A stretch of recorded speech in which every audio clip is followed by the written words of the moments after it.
I was gonna rip his heart out, I'm the best ever. I'm the most brutal and vicious and most ruthless champion there's ever been. There's no one can stop me. My style is impetuous, my defense is impregnable, and I'm just ferocious. I want your heart, I want to eat his children. Praise be to Allah. Is scared of Jake Joseph Paul from Disney Channel. I just hope for the both of them, nobody gets hurt. That would be nice, but it's probably not going to happen. It's either going to be Jake Paul's going to find out that 58-year-old Mike Tyson is still a motherfucker, or we're going to find out that 58-year-old men are 58-year-old men no matter what they look like. I know the art of fight, I know the art of war. That's all I ever studied. Now those days are gone, it's empty, I'm nothing. I'm working on being the art of humbleness. Can you believe in me? That's the reason why I'm crying, because I'm not that person no more.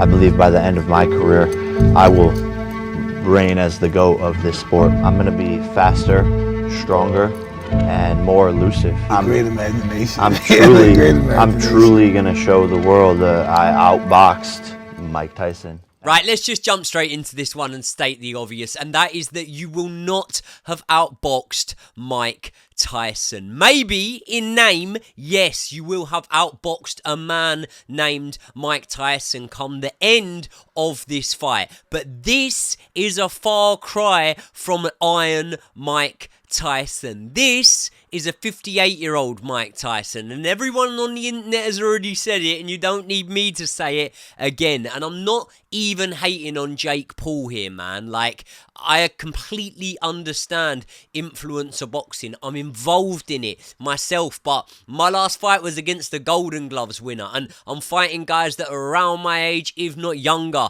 than myself. Mike Tyson is 58 years old. Jake Paul was less than 6 months old when Mike Tyson bit off a part of Evander Holyfield's ear, and even that was not a prime Mike Tyson. I don't think a prime Mike Tyson left that fucking prison cell in 1995. So I completely understand why the hype needs to be built up around this fight. But let's just stop talking shit, why don't we? And I get it. I'm talking about it now because it's fight week, and this is a fight that is going to go down as somewhat of a guilty pleasure to a lot of people. They might not want to admit they're watching it, but they will watch it. We've heard Eddie Hearn in the build-up say that he is going to leave the stadium before the fight takes place, and I completely understand why, if he was to do that, he would do that, because no one ever wants to see Mike Tyson in a boxing ring, and I can guarantee you that no one out there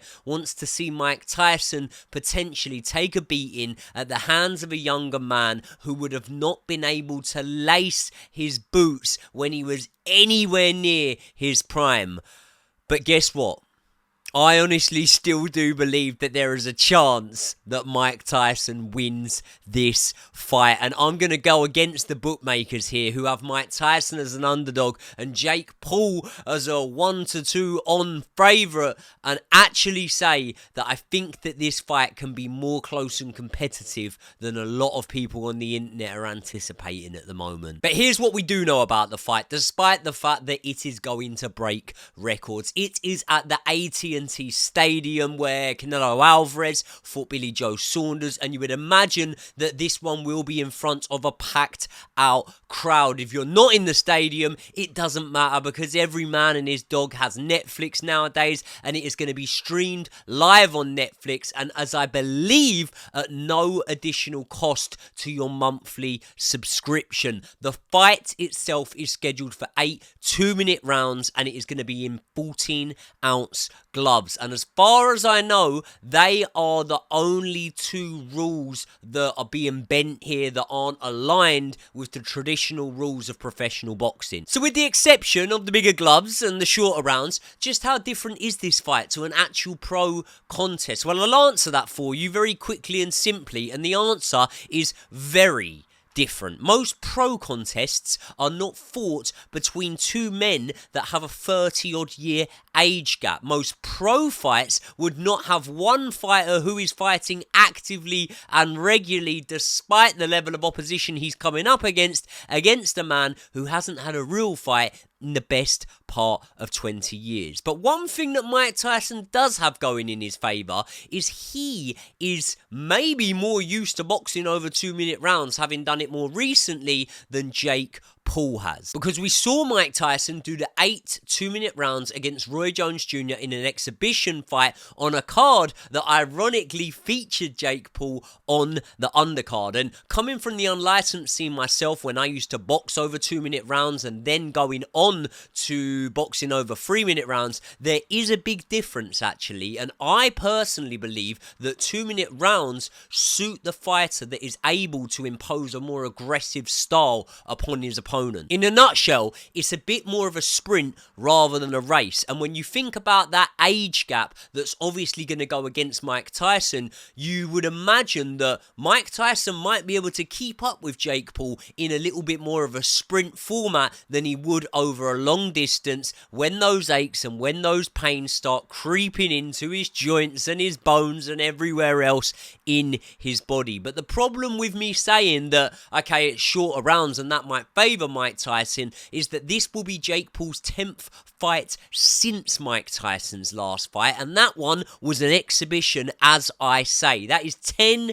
training camps minimum that Jake Paul would have gone through, and years of progression actually learning and dedicating his life to boxing. Now, we've all seen the clips, haven't we, of Mike Tyson looking explosive and quick and sharp for his age, albeit on the bag, on the pads, and even more recently in sparring. But what we've all noted is that those clips are chopped and clipped every 10 to 15 seconds. And you would imagine that if you were a fly on the wall in those gyms, Mike Tyson records that clip, he goes over, he sits down, he has to catch his breath, he probably heaves a couple of times, and then he gets up and he carries back on. But let's for a second play devil's advocate here. And let's say that Mike Tyson does not sit down and have a rest after those clips. Let's say that Mike Tyson is able to do 8 2s on the bag or in sparring, even 8 3s, even 12 3s, like a traditional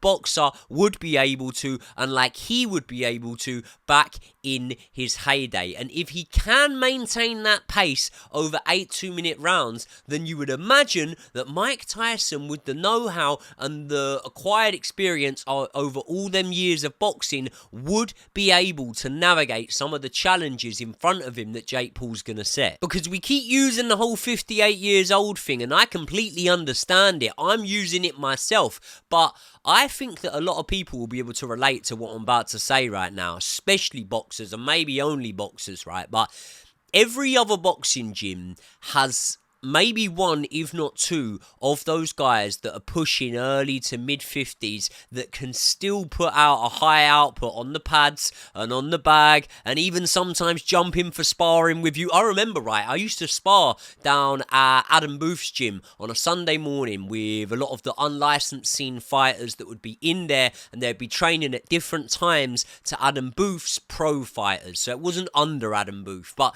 we used to train down there, and I can remember 2 guys that used to jump in with us on a weekly basis, and they were both into their 50s, and I tell you what, they were both able to box at a decent level against some of us younger, hungry fighters that were boxing regular on the unlicensed scene, whereas these boys hadn't laced up a pair of gloves in the best part of probably 25 to 30 years. Neither of them are boxed pro, by the way. Both of them were just boxed amateur. I believe that one of them fought Ricky Hatton in the amateurs, but I could well be wrong on that. But believe me, these 2 lads that I'm talking about here, they used to give everyone in the gym very good work, but at the same time, we weren't in there trying to take their heads off when we were getting in and sparring with them. And I'm not saying it's relevant, but the point I'm trying to make here is I do know men over the age of 50, maybe not as close to 60 as Mike Tyson, but I do know plenty of men over the age of 50 who, given a training camp, could probably get in there and do 6 2s, maybe 8 2s, maybe something like that against the right level level of opposition. And maybe by clipping and chopping and then putting out those short segments where Mike Tyson's exploding in bursts is a master plan and a master stroke from Mike Tyson. Maybe he knows exactly what us, the public, are thinking, and he is using it to lure Jake Paul into a false sense of security. A false sense of security that could see Jake Paul take his eye off the ball while Iron Mike has the eye of the tiger. And maybe Jake Paul will be shocked and surprised when the 58-year-old Mike Tyson comes out for round one and starts putting the pressure on him. And maybe all of this still might just not be enough, because there is a phrase in boxing, and that is that Father Time is undefeated. And ultimately, a man that is 27 years old and is dedicated the best part of half a decade to getting in shape, and even before that was performing as an athlete of some sort of description, just is going to have a superior edge on a 58-year-old retired fighter. And that fitness element is going to be so key here, isn't it? Because I don't think we'd ever ask the question of, can Mike Tyson run a 5K quicker than Jake Paul? I think we would be more likely to ask the question of, can Mike Tyson run? I'm truly going to show the world that I outboxed Mike Tyson. And you notice what Jake Paul said there about outboxing Mike Tyson. Well, that there for me was a slip of the tongue, because I've heard other clips when he said about knocking Mike Tyson out and this and that. But believe me, despite what Jake Paul wants to put out, and despite the bits that are leaked from Jake Paul's camp when you see him go into war toe-to-toe with sparring partners, that's not what Jake's going to be doing, by the way. Jake Paul will be getting in shorter, heavier guys who run at him from the first bell, and he will be trying to work off the back foot. He'll be trying to navigate that with counters, with jabs, work away, and he will ultimately expect Mike Tyson to do that. And you know why he'll expect him to do that? Because that is what Mike Tyson is going to do. And by doing so, that is probably what's going to give Mike Tyson the best chance of winning this fight. But then here's where the gloves come into it as well, because those extra 4 ounces make a whole lot of difference. Now, despite it being the best part of 30 odd years since you saw some of those explosive knockouts from Mike Tyson, you've got to remember those knockouts that you saw were in 10-ounce gloves, and those extra 4 ounces, my friend, make a huge difference. The ferocity of Mike Tyson was not just there and shown so clear because of the stamina that he had, the fast twitching peekaboo style that he was able to operate, but the fact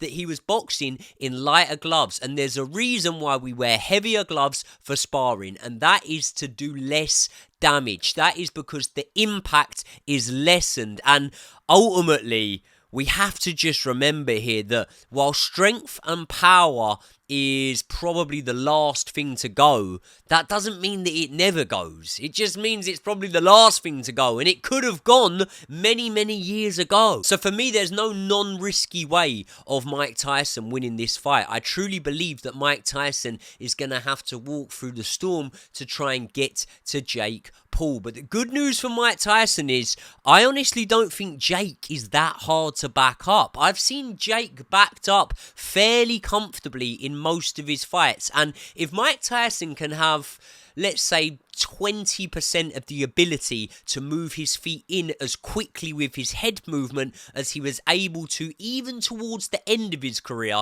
when he's on the slide, that means that Jake Paul will be a man that is probably better than 90% of the opponents that he's actually been in there with. But the problem for me is, in the last few fights, Jake has learned to use his jab a little bit better off the back foot, and more importantly, Jake has learned to be able to circle off on the back foot, meaning it's going to be harder for Mike Tyson to close and cut off those angles on Jake Paul. However, saying that, I do actually believe that Mike Tyson will be able to cut off the angles on Jake Paul at times. Ultimately, what I think it comes down to is whether or not Mike Tyson is able to have the hand speed to land on Jake Paul, because Jake Paul is there to be hit, you know. He's only really, despite fighting Tommy Fury, fought MMA fighters and a couple of journeymen, and especially when you're fighting these MMA guys, right, they will fall for your feints, and that will enable you to be able to bring shots off of those feints. Jake Paul likes to go upstairs, feint down to the body, come over to the top, and Mike Tyson's probably still going to have the boxing IQ to just not fall for those feints, and that means that despite being 58 years old, Mike Tyson will be harder for Jake Paul to hit than a lot of his opponents are. But will Mike Tyson be fast enough to be able to counter some of these feints, some of these lazy jabs that we see from Jake Paul that don't come back as quick as they need to be? And if Jake Paul telegraphs that jab like he does, stepping the lead foot in before the hand comes, then maybe Mike Tyson will be able to time him. Maybe Jake Paul will not be able to keep calm and composed when Mike Tyson is leaping in with those left hooks at him like he was able to against Roy Jones Jr. in their fight. And if he does do that, and he does start to unravel, then Mike Tyson is going to have a chance here, because when we saw Tommy Fury let his hands go on Jake Paul, I would say that you saw moments when it looked like Jake Paul was uncomfortable and was unraveling. And therefore, I think the first 2 or 3 rounds definitely decide this fight. If Jake Paul is able to get through those first 2 rounds, maybe 3 at a push, unscathed, or at least without being seriously hurt, then I think that the athletic element will definitely take over in this fight, and that's where I believe that Jake Paul will be able to move his feet, and he'll ultimately just walk a brave but old Mike Tyson on to that lead hand and to some of those shots and use his superior athleticism. But if Mike can catch him, if he can pin him, if he can work the angles like we did see him do against Roy Jones Jr. in the exhibition, possibly start busting up the body of Jake Paul, maybe that might slow Jake Paul's hands down a little bit. It could almost end up being a little bit like the Rocky Balboa movie, Rocky 6 I think it was, where Rocky obviously comes out of retirement to fight the younger champion. Well, it wouldn't be like that because Jake's not a champion, is he? He's a fucking influencer. But you know what I'm saying? It could sort of be a little bit like that. It could have that sort of vibe about it. And Mike could go the distance, and in that, it could be a victory itself. And do you know what? I wouldn't even be surprised if Mike did go the distance in this one. And I do have to respect Jake Paul to some extent, because he's probably been able to make money easier ways than getting in a ring and fighting. And whether you're fighting MMA fighters or not, whether you're fighting journeymen or not, or people that haven't got a chance against you, it takes guts to get in a ring, and anything can happen in a boxing ring. He's brought new eyeballs on the sport that wouldn't have been there before. He's provided career high paydays for actual pro fighters that have dedicated their life to the sport that maybe they wouldn't have got before, and therefore Jake Paul has done good things for boxing that you cannot deny. But he's never boxed an established boxer in his life, and I include Tommy Fury in that. You know, Tommy Fury has never won a Haringey Box Cup, he's never won a national title, a novice title, anything like that as an amateur. He turned professional, and he had a handful of fights before fighting Jake Paul, and you saw what happened in that fight. That fight for me was not close. Tommy Fury is a pro fighter, and he does train around good fighters when he's on it and when he's got his eye on the ball, but ultimately I'm not even sure if boxing is Tommy Fury's number one priority. So you saw the levels in that fight, and I think that in a fight like this with Mike Tyson, you might just see those levels again, but maybe you'll see it in the way that the mind is willing, but the body is not able. I'm sure Mike Tyson will see so many opportunities to land on Jake Paul, so many mistakes that Jake Paul makes, but until we watch the fight, we're just not able to truly be able to understand or know whether Mike Tyson